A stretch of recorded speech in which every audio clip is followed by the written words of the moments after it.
physical book that I don't have, and that is the autobiography, which was Beyond the Wand, which is the autobiography of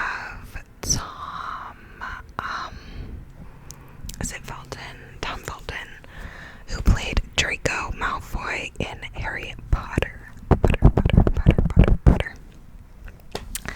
So, this I listened to the audiobook of on Libby Library app, and this was an interesting book.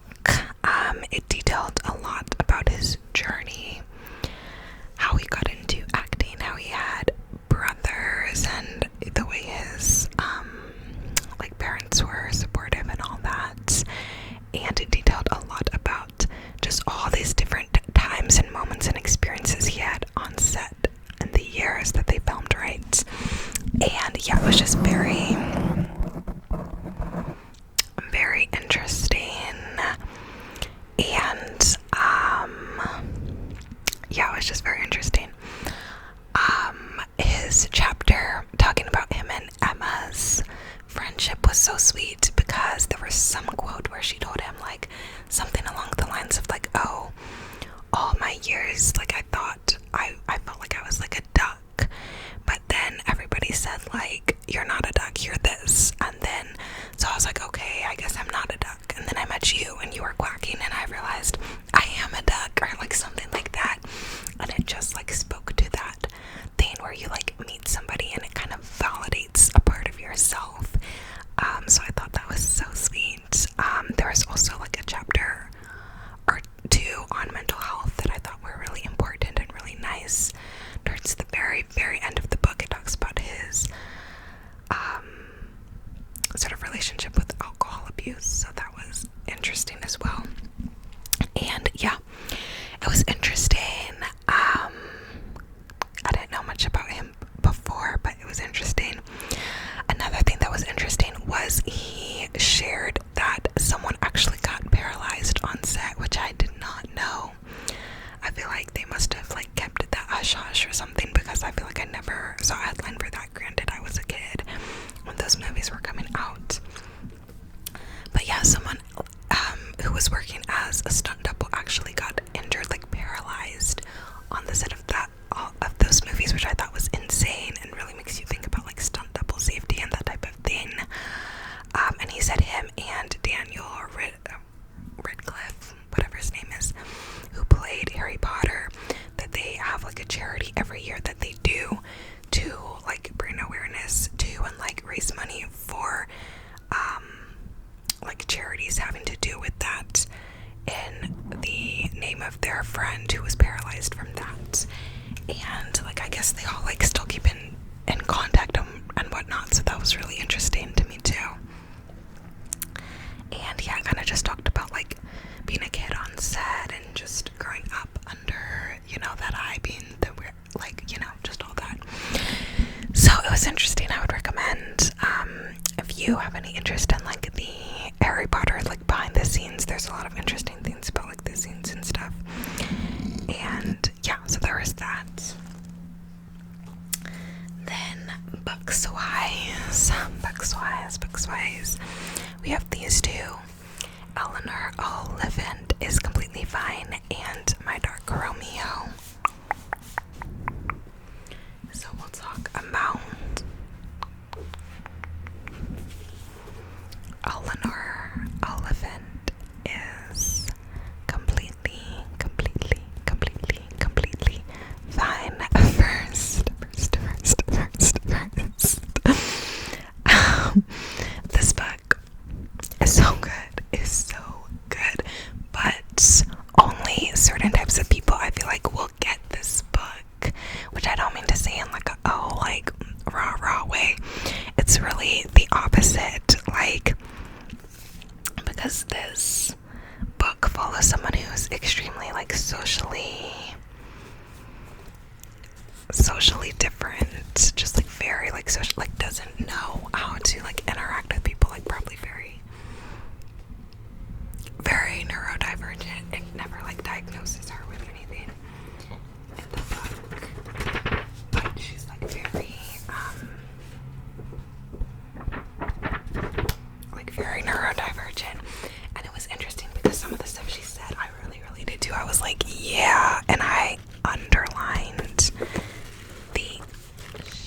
out of this book. Like,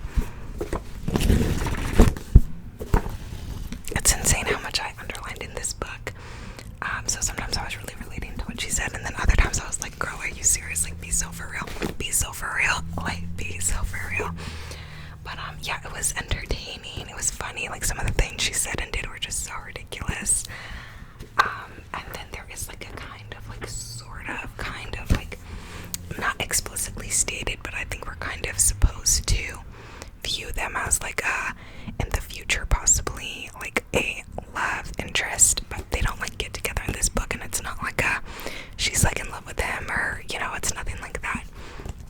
But they begin to build friendship in this book, and that begins to help her see the beauty in human connection, because she lives very isolated. She's like 30.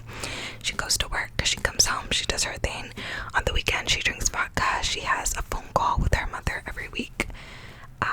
And her mother did something very bad when she was a child. And so now her mother is not in her life, but she has these weekly phone calls with her. And she was put into housing like for the children of like people who are in prison, or like I guess the UK version of like foster care. But then when she was 17, they just got her a place like by herself, which I thought was interesting. But yeah, she's been very isolated for years, and then this man comes into her life, a coworker, like a friend, and like begins to like show her like what friendship is. And they help some guy who's injured on the side of the road, and the guy ends up like inviting them over for like a party, and they meet his children, and she meets his mom because he says like, oh, I'm going to get tea with her, do you want to come? And like it just shows like the beautiful journey of like her beginning to like have different people in her life, and her beginning to like feel the beauty in human connection, and like and her to be like, okay, like I've always said I'm fine being alone and whatever, but this is actually really nice, like having connection for the first time. And it was just really beautiful. I really enjoyed it.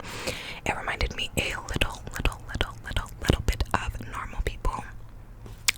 It's different though, but like Normal People is like heavier on the romance aspect, even though I consider it still contemporary. But this one isn't like that, but just some of the like feelings, I guess, reminded me of that. But yeah, I don't know, it was really good. I will make a post dedicated to it on Instagram, at least one, posting some of the quotes from this book because it was simply so stunning. But yeah, that is Eleanor. Oliphant is completely fine, and I definitely recommend, but only if you understand. Like if you're one of those people who's like can't fathom people being different, being awkward, being socially not on the societal norm, then don't read the book, because like you're just gonna be like, oh, she's so weird, like whatever. Like just don't read it then, okay? Like if you're not interested in like learning about people with different experiences and like brains, and just like don't read it. Like, so yeah, that's my opinion. But yeah, I really enjoyed the book. And next we have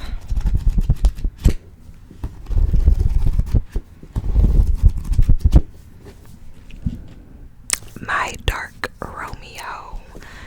My Dark Romeo. My Dark Romeo. This book was pretty popular at one point, like this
is like a almost like Bridgerton-y vibe in here, where like the guy really doesn't want to have kids because he doesn't want to carry on his father's legacy, because he hates his father, because there's, you know, a whole reason there, whatever. But so the way, the creativity and the things he does to ensure he does not have kids with this woman is like really something. And yeah, all I'm gonna say is the undies.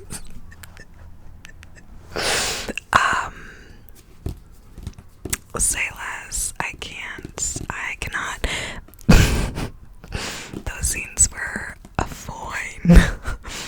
So yeah, I don't know. It was like, I thought their scenes were like so steamy, but also like, I don't know. It's definitely, I guess, for people who like don't only need smut scenes to be like explicit like sex, but like are okay with like other like sensual scenes that are like not quite there, but are like have all the vibes, and like, you know, like that's what majority of this is. And it's just like it was just so good. So yeah, it was so good. Like this book was so fun, and I would love to see it adapted into a movie. Also, this book got me singing Love Story by Taylor Swift again, because now like the whole Romeo thing, now I'm like, I just keep thinking about like, it's like the whole like you know, like I'll sneak out to the garden to see you, like all that, like yeah.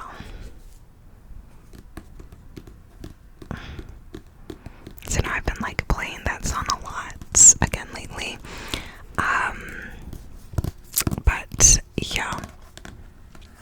Anyways, my Dark Romeo. 10/10 recommend. So those were all the books I finished in January. I'm also reading a little like smutty Kindle romance right now that's like a friends to lovers romance, and it's giving everything that needs to be given. And I'm also rereading The Cruel Prince right now, which I read around this time last year. It was the first book I read last year that got me back into reading like rah, so I'm reading it right now, and it is so good. Like, I love this series so much. And somebody at work actually like mentioned, like I said something about reading, they said something, and I was like, what books are you into? And they mentioned this book, and like it had me like remembering how good this book was, and I was like, oh my gosh, yes. So then I went to the bookstore with my bestie, and we were looking, and I was like, oh my gosh, like this dude from work was talking about this series, like da da da. And she was like, oh, so she got it. And so we've been buddy reading it, and it is so fun, because I'm like texting all these things, like, did you notice this? Did you notice this? Like, what do you think of this part? Like, the sesame squealing, like da da da da da.